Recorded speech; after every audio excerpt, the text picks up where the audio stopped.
Bonjour à tous, bienvenue dans le 1245 sur la chaîne du développement.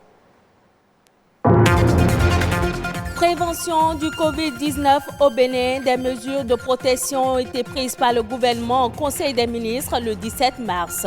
Les transports en commun respectent-ils les distances de sécurité sanitaire? Le constat dans ce 1245. La Covid-19 a emporté l'une des légendes de la musique soul africaine. Le célèbre saxophoniste Manu Dibango s'est éteint hier mardi à l'âge de 86 ans dans un hôpital de France. Il est désormais plus facile aux citoyens de Cotonou de mieux s'orienter, ceci grâce au plan d'adressage, une opération qui consiste à identifier toutes les rues de la ville.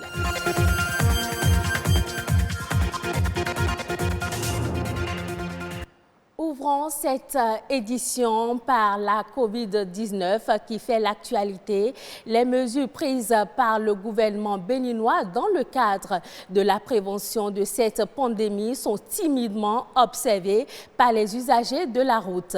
Les transports en commun sont-ils équipés de masques ou bavettes appropriées? Respectent-ils les distances de sécurité sanitaire? Suivons le constat de Aurélie Sauton et Ernest Tétégou.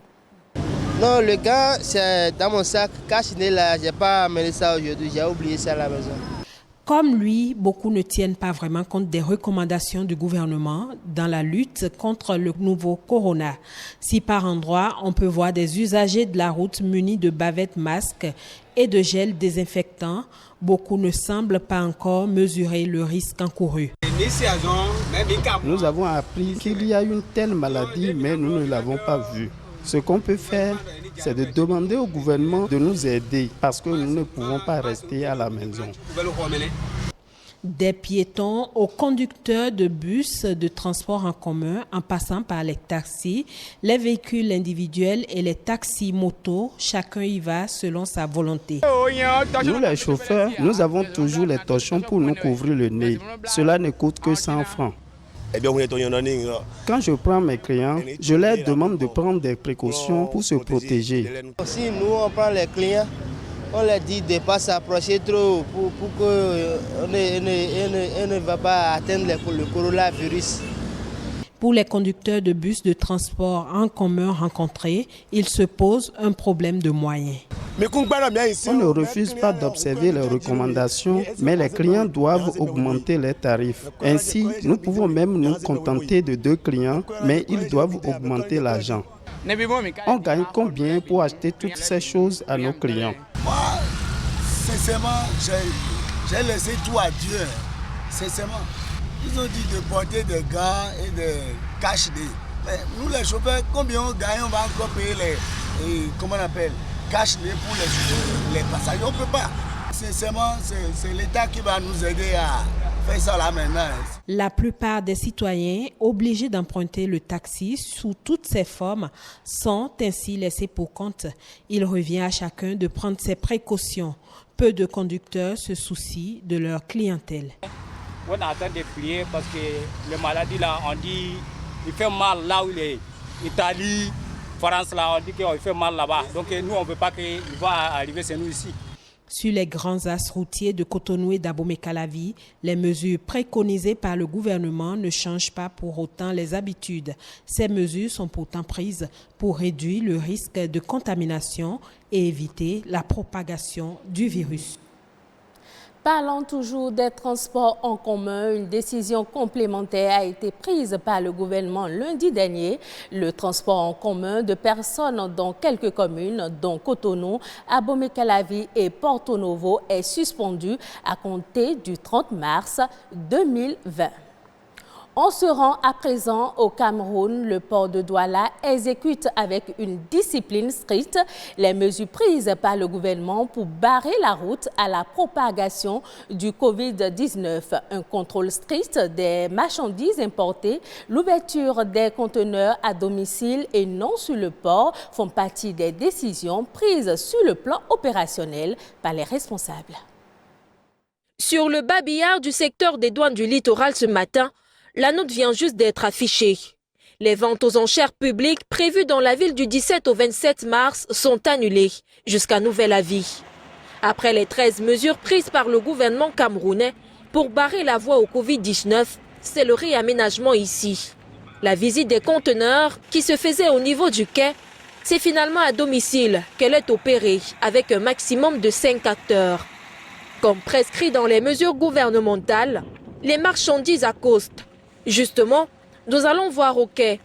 Les ruelles sont désertes, contrairement à la coutume. Sur place, 4 navires sont en train de débarquer leur contenu.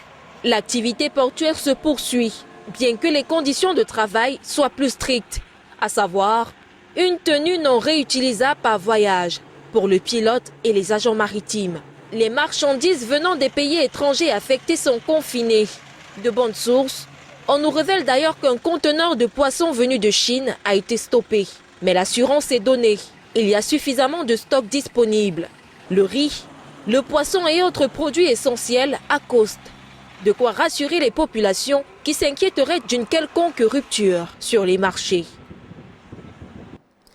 Il était l'une des plus célèbres voix d'Afrique, une légende de la soul music, le célèbre saxophoniste Manu Dibango, de son vrai nom Emmanuel Ndjonke Dibango, n'est plus. Il est décédé hier mardi 24 mars après avoir contracté le coronavirus. Retour sur le parcours de ce grand musicien d'origine camerounaise avec Patrick Adjakbodjou.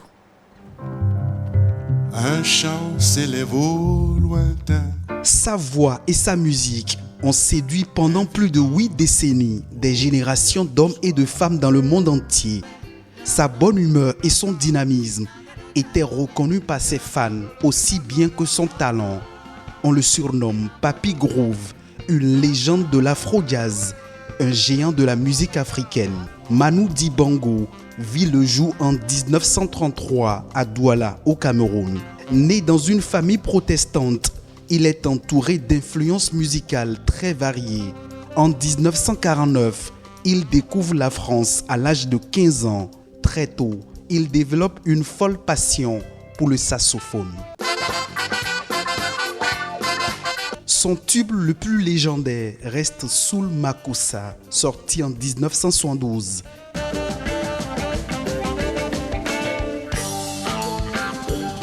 Le 18 mars 2020, l'information envahit la toile. Manu Dibango, testé positif du Covid-19, était affiché sur sa page Facebook. Mais ce communiqué nous donnait alors l'espoir que l'homme qui avait traversé plus de 86 années de vie terrestre pouvait contrer le mal devenu une pandémie. Hélas, cela n'aura pas été le cas. Mardi 24 mars 2020, Manu Dibango passe de vie à trépas.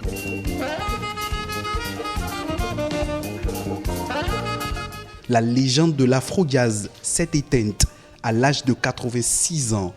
Manu Dibango est l'une des stars de la musique africaine à avoir succombé au Covid-19 en France. Salut l'artiste.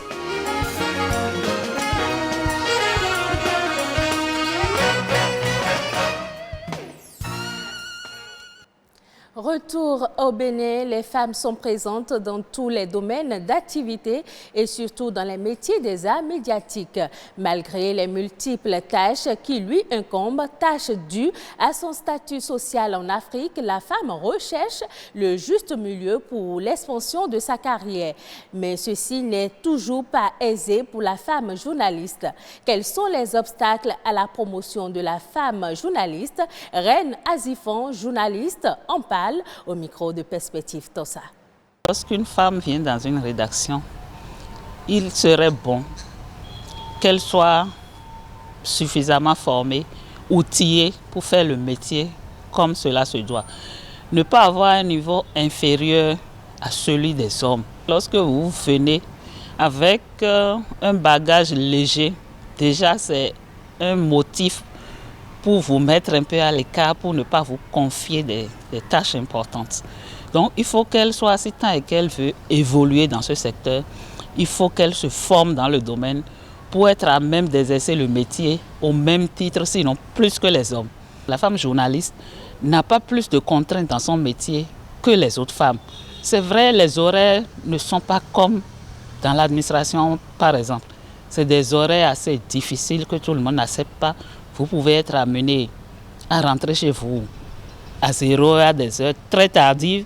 Vous pouvez être amené à faire des missions sur plusieurs jours, mais c'est le métier qui l'exige. Et par rapport à ça, dès lors que vous vous êtes engagé dans ce métier, je crois que c'est en connaissance de cause. Et pour moi, ces facteurs-là ne devraient plus constituer un obstacle. Pour la plupart, elles ne sont pas non plus dans les organes décisionnels des médias. Si elles-mêmes ne s'affirment pas, elles ne se battent pas pour prendre ces postes, ce n'est pas évident. Quand vous vous montrez compétente, performante, et que le patron, fût-il homme, voit qu'il ne peut pas se passer de vos prestations, il est obligé de faire quelque chose. Lorsque la femme est à ce niveau décisionnel, le management est autre. Surtout lorsqu'il s'agit d'œuvrer pour la promotion d'autres femmes ou de la femme en général. Elles accordent souvent plus d'importance, plus de place aux questions relatives à la femme. Donc les contraintes pour moi, elles ne sont pas plus grandes que dans d'autres domaines. On peut s'y accommoder et être toujours à jour, faire bien le travail pour lequel on est là. La numérotation des maisons et boutiques fait partie du processus de développement. À Cotonou, l'adressage dans sa phase technique est terminé, mais certains citoyens semblent encore ignorer son utilité. Ils peinent à s'en servir. Qu'est-ce que l'adressage et quel usage peut-on faire? Suivant ce reportage de Marianne Bossemili. Un peu partout à Cotonou, il n'est pas rare de lire à l'entrée des maisons et des boutiques, des immeubles de commerce, des sociétés et bâtiments publics, un numéro sur fond bleu. Mais à la question de savoir si les Cotonois connaissent son utilité, les avis sont partagés. On voit souvent les numéros sur certaines maisons, pas sur toutes les maisons, mais on ne connaît pas l'utilité de ces numéros. Ces numéros, ce n'est pas forcément pour l'indication des lieux. Bon. On n'a jamais pris attention pour ça, quoi. Et encore, le numéro de chez moi, je ne sais même pas. Je ne le connais même pas, en fait. Plusieurs citoyens béninois comme Ismaël ne connaissent pas l'importance de ces numérotations. Pour les spécialistes l'appellent adressage, un système d'identification qui facilite le repérage dans la ville. L'adressage permet aux citoyens, aux entreprises, à tous les acteurs de la ville de mieux s'orienter. Par rapport aux ambulances, vous allez constater les interventions d'urgence. Ça permet aux populations d'indiquer avec précision à ces structures de mieux retrouver là où l'incident s'est produit. Comprendre l'adressage semble être une tâche fastidieuse. Et pourtant, pour se retrouver dans une zone par rapport à une adresse, la méthode est simple. Par exemple, derrière moi, vous avez l'entrée 17. Et après, vous avez une entrée qui porte le 39. Ça veut dire que l'entrée qui porte le numéro 39 est à 39 mètres à partir du début de cette rue-là. Et le 17 veut dire que c'est à 17 mètres du début de cette rue. Quelqu'un vous donne son adresse et vous dit qu'il est au numéro 1500, rue 6.144 par exemple. Donc d'abord, le 6 points vous dit qu'il est dans le 6e arrondissement. Le 144 veut dire que la rue là est la rue qui porte le numéro 144e rue de l'arrondissement. Les agents en charge de l'opération d'adressage rencontrent plusieurs difficultés dans leur mission. La première difficulté est relative à la construction de plusieurs habitations en matériaux précaires qui ne facilitent pas leur numérotation. L'autre difficulté aussi est qu'il y a des zones qui ne sont pas encore loties à Cotonou, qu'on n'a pas pu adresser encore. Et il y a d'autres qui sont lotis, mais bon, les géomètres, on ne sait pas comment, ils n'ont pas déposé le plan de la zone.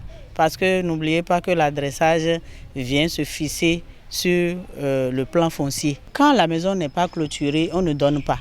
On ne donne pas pourquoi? Parce que ça va nous faire un gaspillage de matériel.